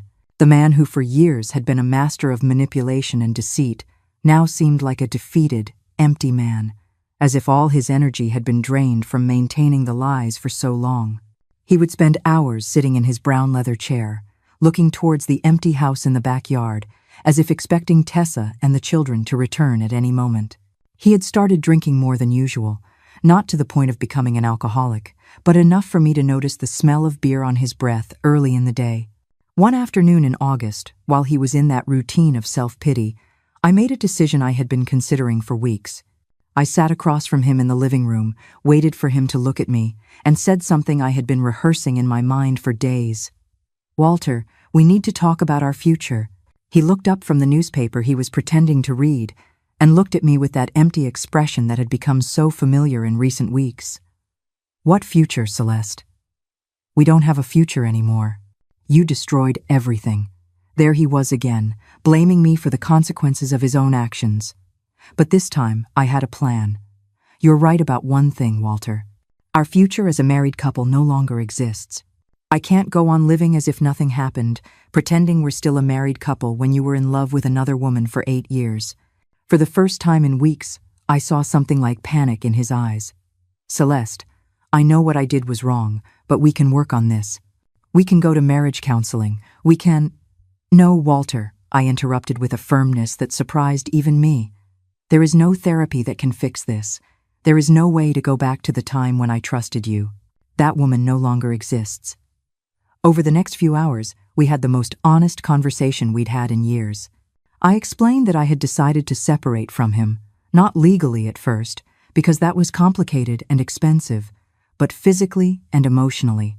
We would no longer share the same bedroom. We would no longer make plans together. We would no longer pretend to have a marriage.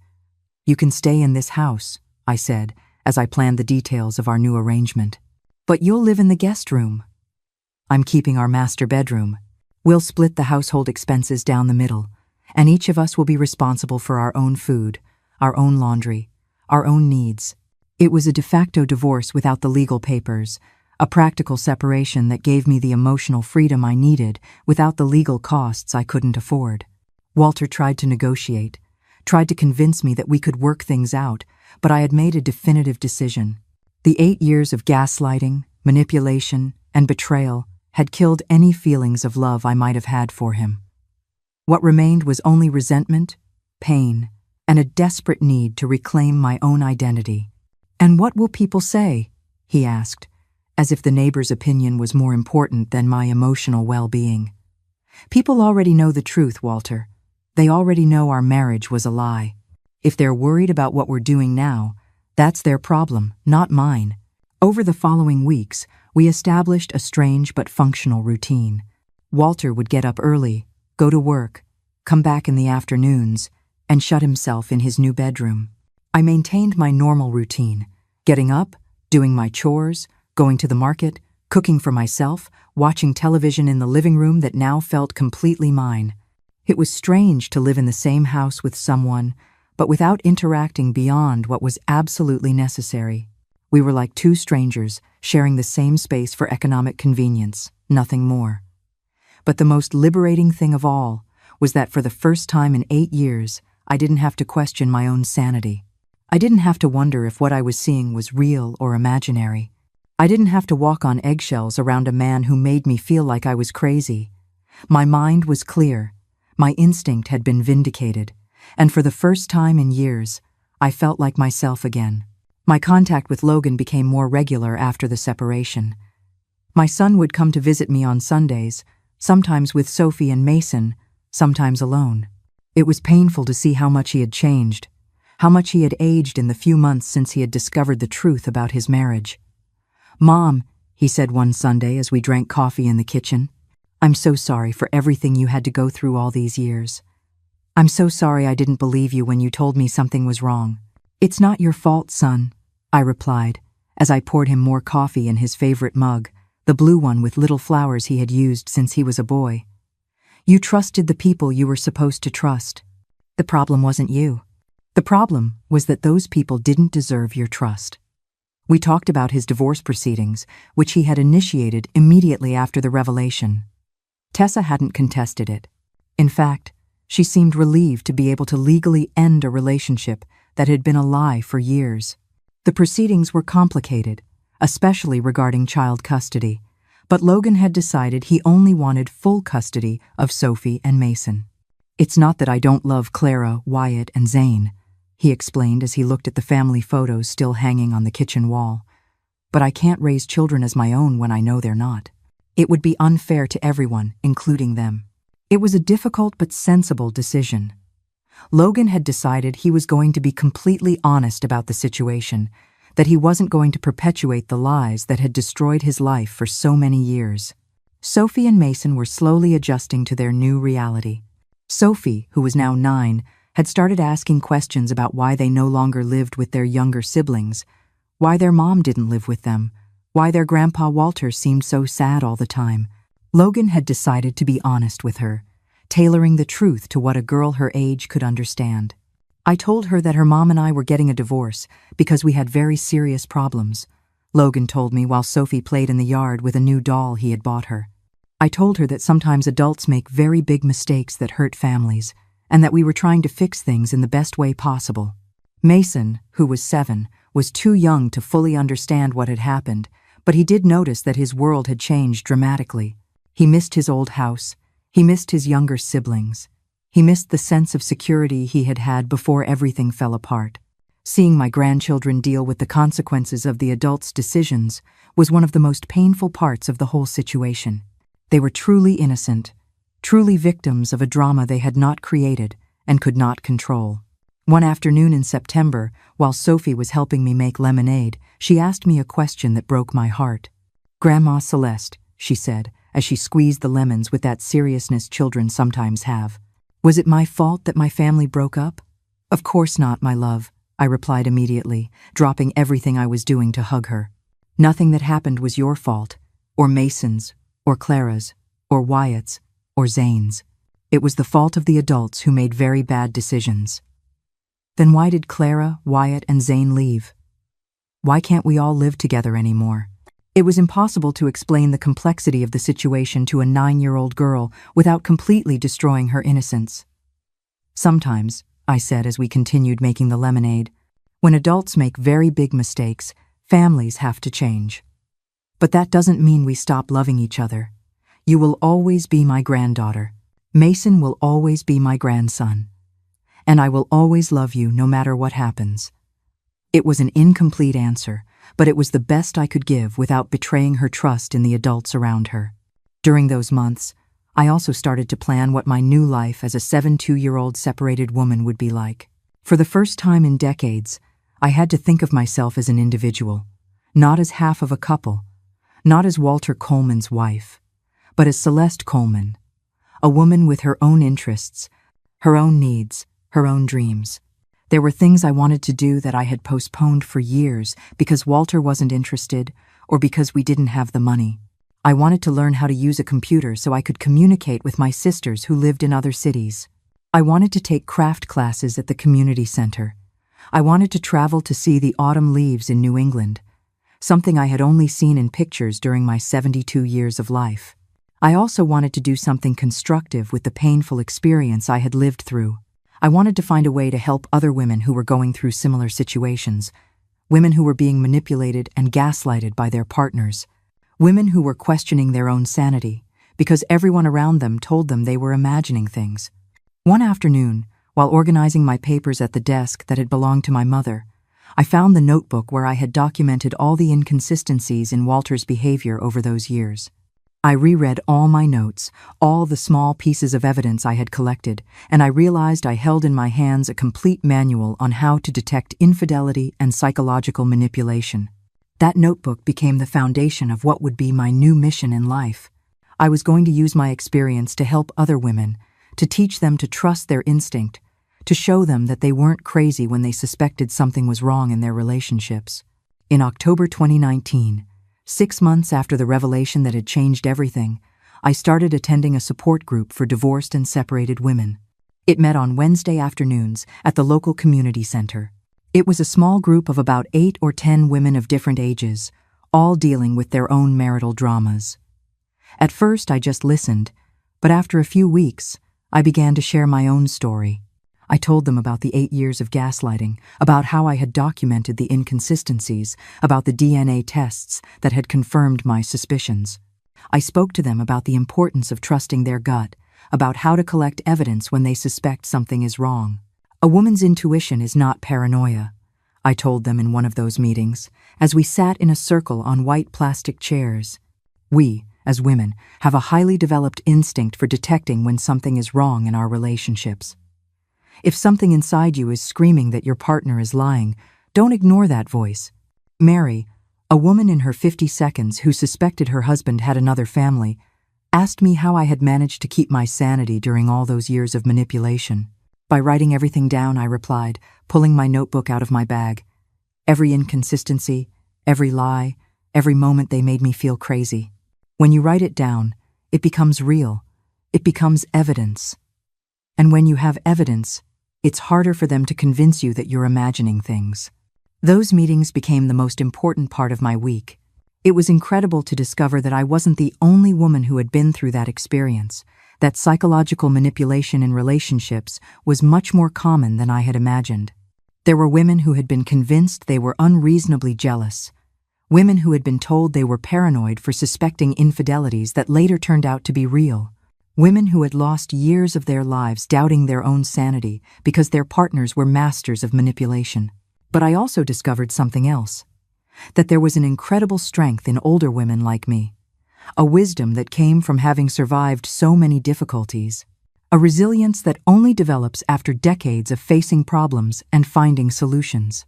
We, the women of our age, I would say to the other ladies in the group, have an advantage that younger women don't have. We no longer depend on anyone's approval to feel valuable. We've already raised our children. We've already fulfilled our family obligations. Now we can live for ourselves without feeling guilty. By December 2019, I had developed a complete plan for my new life. I was going to continue living in the house, but as an independent woman, not as the submissive wife I had been for so many years. I was going to continue participating in the support group, not just as a member, but as a mentor for other women going through similar situations. And most importantly, I was going to maintain a strong relationship with Logan, Sophie, and Mason, making sure they knew they had a grandmother who loved them unconditionally. I had also made a decision about Clara, Wyatt, and Zane. Although they lived in Phoenix with Tessa, they were still children who had been part of my life, and I was not going to let the adults' actions destroy my relationship with them. I had started calling them on the phone once a week, sending them letters and small gifts in the mail, making sure they knew that their grandma, Celeste, still loved them, no matter where they lived. The transformation hadn't been easy, but it had been necessary. At 72, for the first time in decades, I felt like the master of my own life. The year 2020 began with a completely different energy for me. It was the first January in 50 years that I started as a practically single woman, living by my own rules, making my own decisions, without having to consider Walter's desires or manipulations. My daily routine had completely changed. I woke up when I wanted, had whatever I craved for breakfast, watch the TV shows I liked without having to hear complaints about the nonsense women watch. In the afternoons, after doing my chores, I would sit in the backyard with a cup of coffee and a book, enjoying the silence and peace I hadn't experienced in years. Walter had become a ghostly presence in the house. He continued to wake up early for work, returned in the evenings, ate dinner alone in his room, and we barely interacted beyond what was absolutely necessary to coexist in the same space. It was like living with a silent, bitter tenant, but I had made the decision not to let his presence limit my new freedom. If he wanted to live in self-pity, that was his problem. I had more important things to do. In February, I enrolled in computer classes at the community center. At 72, I learned to use the internet, send emails, and even use Facebook to keep in touch with distant relatives. It was incredible to discover a whole world of information and communication that had been available for years, but that I had never explored. One of the first things I did with my new tech skills was to research psychological manipulation in relationships. I discovered that what I had experienced had a name: gaslighting, emotional manipulation, psychological abuse. I found out there were thousands of women around the world who had gone through similar experiences, and that there were organizations dedicated to helping victims of this type of abuse. I also found studies on long-term infidelity, about how men who have affairs for years develop elaborate systems of lies and manipulation to keep their secrets.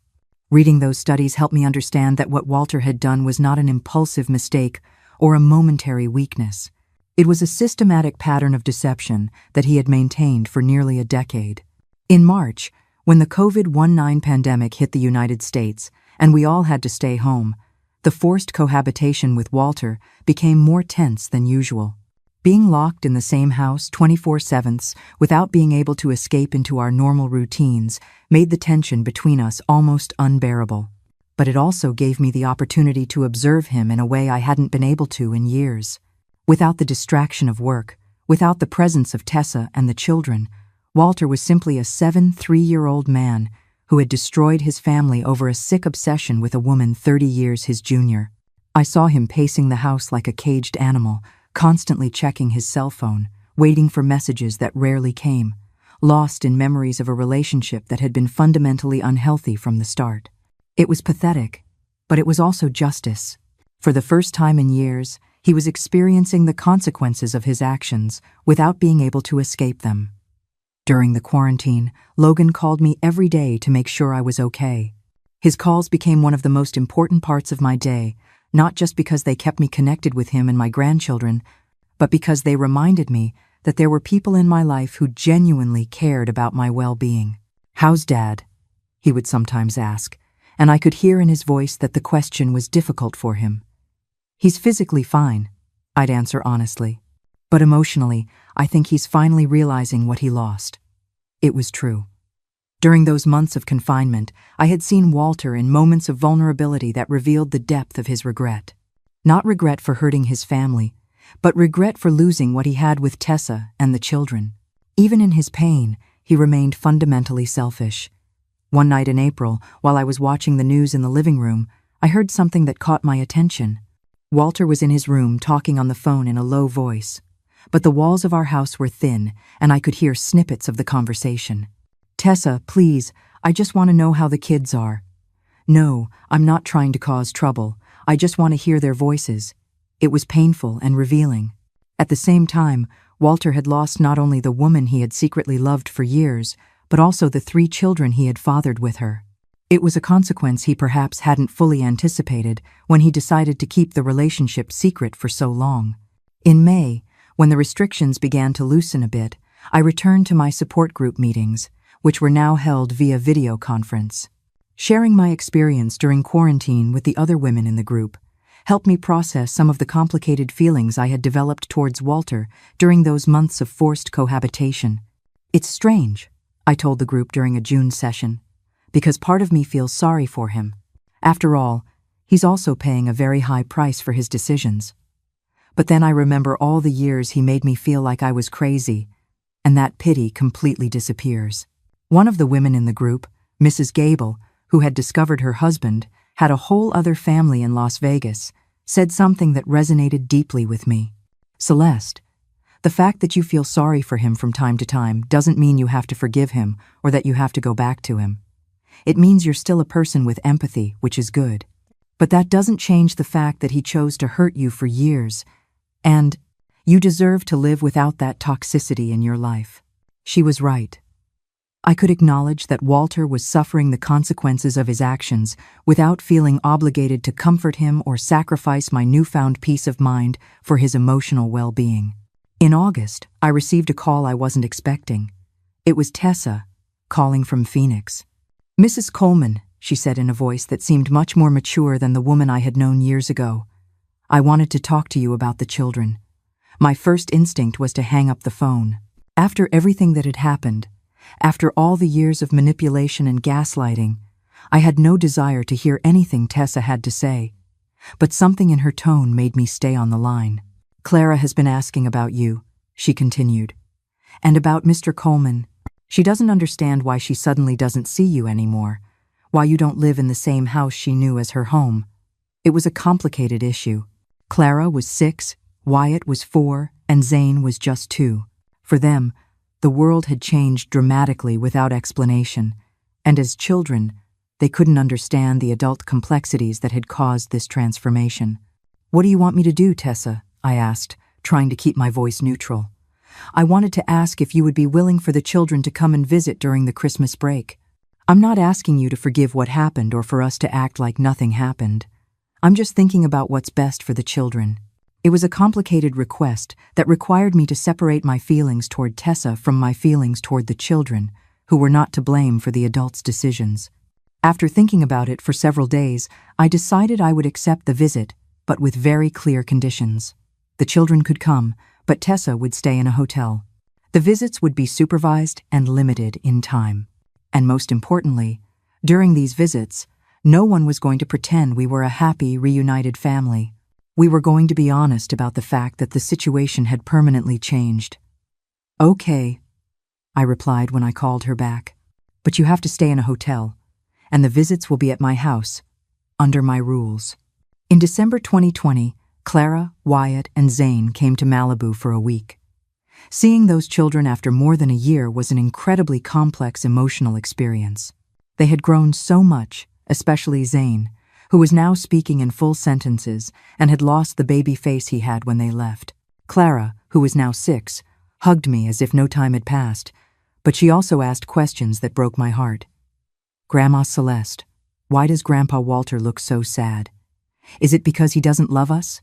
"No, my love," I replied, hugging her on the living room sofa. "He loves you very much. He's sad because he misses you, because he wishes you lived closer. Oh, so why don't we live here like we used to?"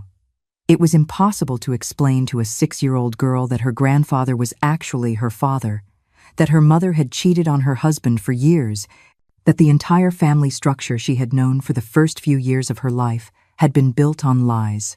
"Sometimes," I said, choosing my words carefully, "adults make mistakes that cause families to have to change. But that doesn't mean we stop loving each other." During that week, I was also able to observe the interaction between Walter and the children. It was obvious that he had missed them desperately, but it was also obvious that the children had changed during their time in Phoenix. They no longer saw him as the readily available grandfather he had been before. Now, he was more like a distant relative they knew, but with whom they didn't have the daily intimacy they had previously shared. Walter tried to regain that connection by buying them expensive gifts, taking them to special places, being more attentive than he had ever been, even when they lived with us. But the children, with the intuition all children have, seemed to sense that something fundamental had changed in their relationship with him. The visit was bittersweet. On one hand, it was wonderful to have children in the house again, to hear laughter and games in the yard. On the other hand, it was a constant reminder of everything we had lost, of how a family that had been prosperous and united had been destroyed by the selfish decisions of 2 adults. When they left, after a week that had passed all too quickly, the house felt emptier than ever. But I also realized something important. I had managed to maintain a relationship with those children without compromising my new emotional independence. I could love them without forgiving the adults who had caused all the pain. I could be their grandmother without pretending the betrayal had never happened. The year 2021 marked the second anniversary of the revelation that had changed our lives forever. To celebrate that date, not with sadness but with a sense of liberation, I decided to do something I had been planning for months. Convert the backyard house, which had been empty since Tessa left, into my own space of independence. For years, I had dreamed of having a place that was completely mine, where I could do whatever I wanted without having to consider anyone else's opinions or preferences. Logan and Tessa's house, with its 2 bedrooms, full kitchen, and cozy living room, was perfect for that purpose. I proposed the idea to Walter one February morning as we ate breakfast in silence, as we had done for the past 2 years. "I'm going to move into the back house," I said as he read the newspaper. He looked up, surprised, and then with something that looked like panic. "Why? Is it because of me? I can move out." "It's not about you, Walter. It's about me. I want my own space, my own kitchen, my own living room. I want to live as an independent woman, not as the shadow of what our marriage used to be." Over the next few weeks, I began the process of renovating the backyard house to make it my personal home. I hired some workers to repaint the walls in colors I liked. Sunny yellow in the kitchen, sky blue in the living room, pale pink in the master bedroom. I bought new furniture with my own savings. A beige love seat, a small but elegant dining table, a queen-sized bed with a wrought iron headboard I had seen in a downtown store and fallen in love with. It was incredible to discover that I had my own tastes, aesthetic, preferences that had been dormant for decades because I always had to consider what Walter liked. It turned out I loved light, cheerful colors, that I preferred natural wood furniture over dark melamine, that I liked plants and fresh flowers in glass vases. In March, when the house was ready, I organized a small celebration to mark my move. I invited my sisters Josephine and Beatrice, the women from my support group, Mrs. Gable and Mrs. Peterson, my closest neighbors, and, of course, Logan with Sophie and Mason. "I'm so proud of you, Mom," Logan said as we toured my new home, admiring the changes I had made. "Look at everything you've accomplished in these 2 years. You've created a whole new life for yourself." He was right. The woman who moved into that house was completely different from the woman who had lived in the main house for nearly 50 years. She was stronger, more self-assured, more aware of her own rights and needs. This isn't just a move, it's a declaration of independence. From the ashes of a life built on deceit, Celeste created a sanctuary for herself, on her own terms.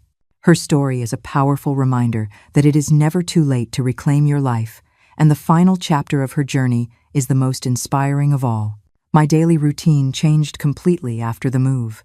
I woke up when I wanted, played the music I liked while making breakfast, watched my favorite TV shows without interruption. In the afternoons, I received visits from my friends from the support group. I played with Sophie and Mason when they came to visit, or simply sat in my small patio reading books I bought at the downtown bookstore. I had also started a project that had become very important to me, writing my full story in a series of notebooks. Not just the events I had documented during the years of betrayal, but my entire experience as a woman who discovered her own strength after the age of 70. I want other women to know. I told my support group during an April meeting that it's never too late to change your life, that no matter how old you are, you can always decide to live by your own rules.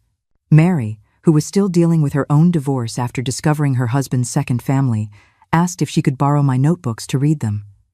"Your story gives me hope, Celeste," she said. "If you could move forward after everything you went through, I can too." That was exactly the effect I wanted to have.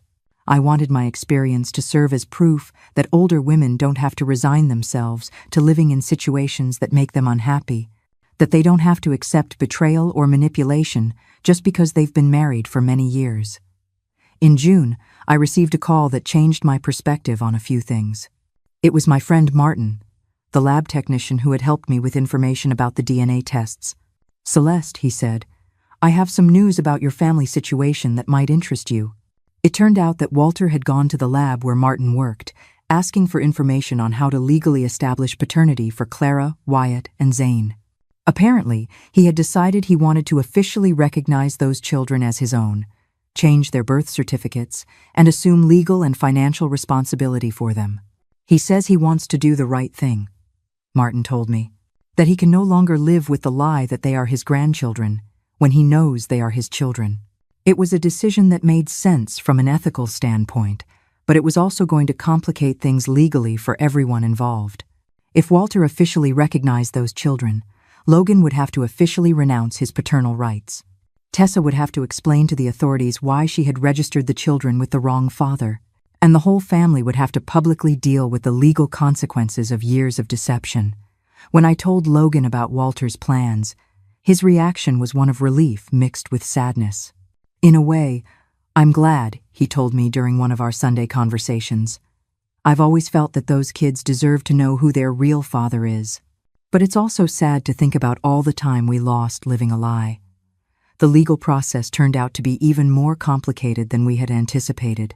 Walter needed Tessa's cooperation to change the birth certificates, and she had moved to Phoenix specifically to escape the family drama. He also needed Logan to officially renounce his paternal rights, which required him to publicly admit that he had been raising children as his own who were not biologically his. For months, the three adults involved had to navigate a legal system that was not prepared to handle such complicated situations.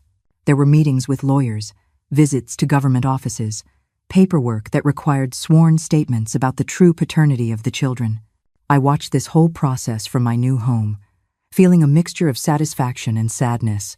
Satisfaction because the truth was finally going to be officially recognized. Sadness for all the pain that had been necessary to reach that point. In October 2021, the paperwork was finally processed. Clara Coleman Perez, Wyatt Coleman Perez, and Zane Coleman Perez officially became the children of Walter Coleman and Tessa Perez. They were no longer the younger siblings of Sophie and Mason. Legally, they were their aunts and uncles, despite being younger. It was an absurd situation that could only result from years of lies and deceit, but it was the only way to make the official documentation reflect the biological reality. With the official recognition of paternity, Walter also assumed financial responsibilities. He started sending money monthly to Tessa for the children's care and established a savings fund for each of their educations. It was an attempt to compensate for all the years he had been a father in secret, without publicly assuming the responsibilities that came with it. By December 2021, when the children came to visit us for the second time, the dynamic had completely changed. There were no more secrets, no more lies about who was who in the family. Walter could openly behave as the father of Clara, Wyatt, and Zane, and they could begin to understand why he had been so special to them during their early years. Clara, now 7 years old, was the first to ask direct questions about the new situation. "So, you're my dad? Not my grandpa?" she asked Walter one afternoon as they played in the yard. "Yes, my love," he replied, and for the first time in years, I saw genuine tears of emotion in his eyes. "I am your dad, and I always have been. We just couldn't say it before." "And why couldn't you say it?" It was a question that didn't have a simple or age-appropriate answer for a 7-year-old. "Because sometimes adults make very complicated mistakes," Walter told her. "But it's not a secret anymore. Now everyone knows the truth." Observing these conversations from my new perspective as an independent woman was revealing. On one hand, it was beautiful to see Walter finally be honest about his love for those children. On the other hand, it was a constant reminder of the price the entire family had paid for his selfish decisions. But the most important thing was that I had managed to maintain my emotional balance through all these changes. I was no longer the woman who fell apart every time there was family drama. I was a woman who could observe, support when appropriate, and stay on the sidelines when necessary to protect her own peace of mind. At the end of 2021, as I reflected on everything that had changed in the 2 years since the revelation, I realized I had achieved something I thought was impossible. I had transformed the most painful experience of my life into a source of strength and wisdom. I was no longer the victim of Walter's manipulations. I was a survivor who had rebuilt her life on her own terms. The year 2022 became my year of consolidation. The year when everything I had been building for the past 3 years finally solidified into a new identity that filled me with pride and satisfaction. For my 75th birthday in March, I decided to organize a celebration that would be a testament to all I had achieved. I invited my new chosen family, my sisters, the women from my support group, my neighbors who had become true friends, Logan with Sophie and Mason, and even some people I had met in my computer classes. The party was at my house in the backyard, decorated with fresh flowers I had bought at the market, with music by Frank Sinatra and the Platters playing on my new stereo, and with chili I had prepared from a recipe I had perfected over decades. It was exactly the kind of celebration I had always wanted to have, intimate, authentic, surrounded by people who truly knew me and appreciated me for who I was. During the party, my sister Josephine gave a small speech that moved me to tears. "My sister, Celeste," she said, as everyone raised their glasses of punch, "has taught us all that it's never too late to find your own voice, to stand up for your truth, to build the life you truly deserve." At 75, she is more radiant and stronger than ever. It was true. I looked at myself in the mirror and no longer saw the scared, confused woman I had been during the years of manipulation. I saw a woman who styled her hair how she wanted, who dressed in colors she liked, who spoke with the confidence of someone who knows exactly who she is and what she's worth. During that year, I also made an important decision about my financial future. I had been living off Walter's pension and my small savings, but I wanted a source of income that was completely my own. I decided to start a small business from home, preparing homemade food to sell to neighbors and acquaintances.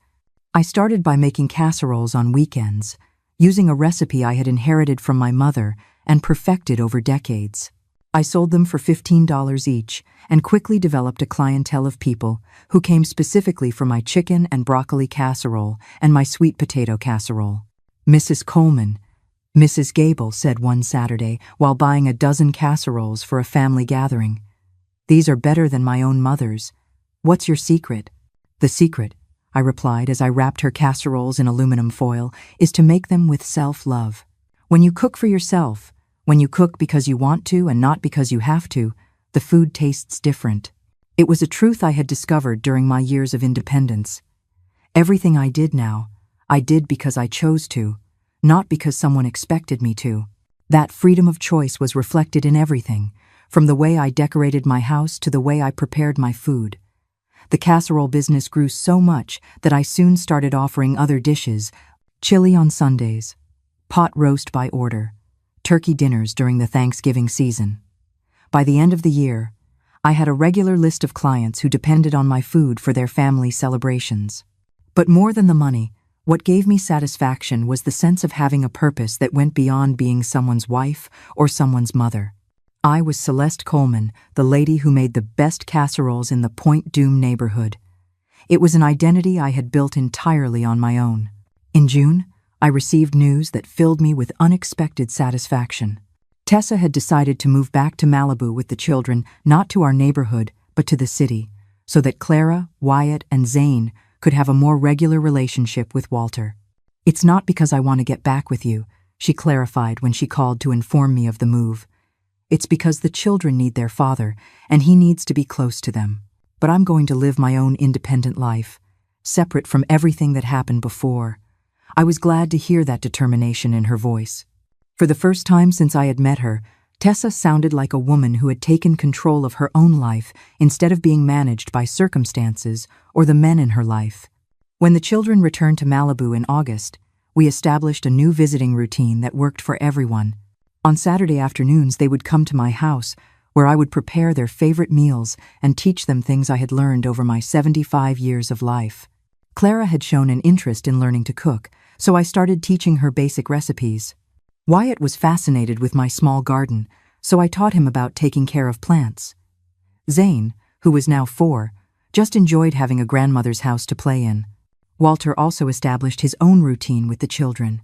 He took them to the park on Sundays, helped them with their homework during the week, and attended their school festivals and parent-teacher meetings. For the first time in his life, he was being a present and responsible father, although it had taken him over 70 years to learn how. Watching him interact with Clara, Wyatt, and Zane as their official father was bittersweet. On one hand, it was beautiful to see the children finally getting the paternal attention they deserved. On the other hand, it was a constant reminder of how different things could have been if he had chosen honesty from the beginning. But I had learned not to live in the past. I couldn't change the decisions Walter had made years ago, but I could control how I responded to the present reality. And my response was to maintain my emotional independence while participating in family life in a way that was comfortable and healthy for me. In October, something unexpected happened that made me reflect on forgiveness and healing. Walter, who had been living alone in the main house for over 3 years, fell ill with pneumonia. It wasn't life-threatening, but it was serious enough to require care during his recovery. Logan asked me to consider helping to care for him, not as his wife, but as the person who best knew his medical needs and daily routines. "I'm not asking you to get back with him, Mom," he said as we sat in my living room discussing the situation. "I'm just asking you to help him for a few weeks until he's fully recovered." It was a situation that forced me to examine my feelings toward Walter after everything that had happened. Did I still hate him? Had I found some kind of forgiveness in my heart? Could I separate humanitarian care from emotional forgiveness? After thinking about it for several days, I decided I could help care for him, but with very clear boundaries.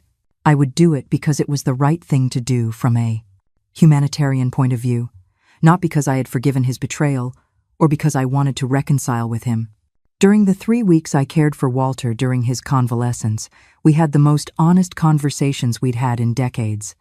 Maybe because he was physically and emotionally vulnerable. Maybe because I was no longer afraid to say what I thought. But we were finally able to talk about everything that had happened, without yelling, without manipulation, without trying to rewrite history. "I know what I did was wrong, Celeste," he said one afternoon as I brought him his chamomile tea with honey. "I know I hurt you in ways I may never be able to repair." "It's not that you may not be able to repair it, Walter," I replied as I straightened his pillows. "It's that you definitely can't repair it. Some damage is permanent. Is there any way you can forgive me?" It was a question I had been waiting years for, but now that I finally heard it, I realized my answer was more complex than I had anticipated. "I've already forgiven you, Walter," I said, and I surprised myself to find that it was true. But forgiveness doesn't mean forgetting, and it doesn't mean I want to go back to the life we had before. Forgiving you means I no longer carry the poison of resentment, but that doesn't change the fact that you destroyed our marriage and our family. It was a liberating conversation for both of us. Walter was able to express genuine remorse without expectations of reconciliation, and I was able to acknowledge his pain without feeling obligated to sacrifice my new independence. When he recovered completely in November, we returned to our previous arrangement. Him in the main house, me in my backyard house, coexisting peacefully but separately.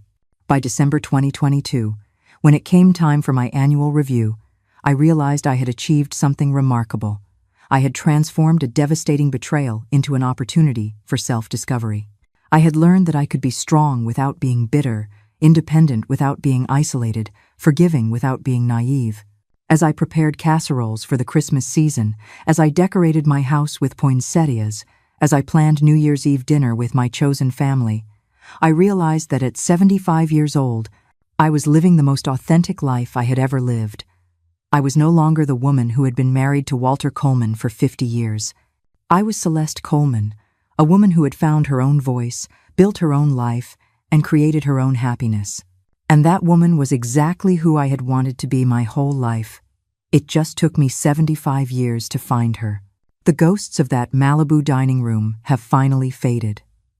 Yesterday, my little house was filled with the scent of apple pie, but this time, it was a scent of healing, not deceit. I watched Sophie teach Mason about honesty, and in her eyes, I saw my true legacy, a generation built on truth. The scars remain, a map of where I've been, but they no longer ache. This true story is my proof that from the deepest wounds, a profound peace can grow. If stories of resilience give you hope, please subscribe so we can share more.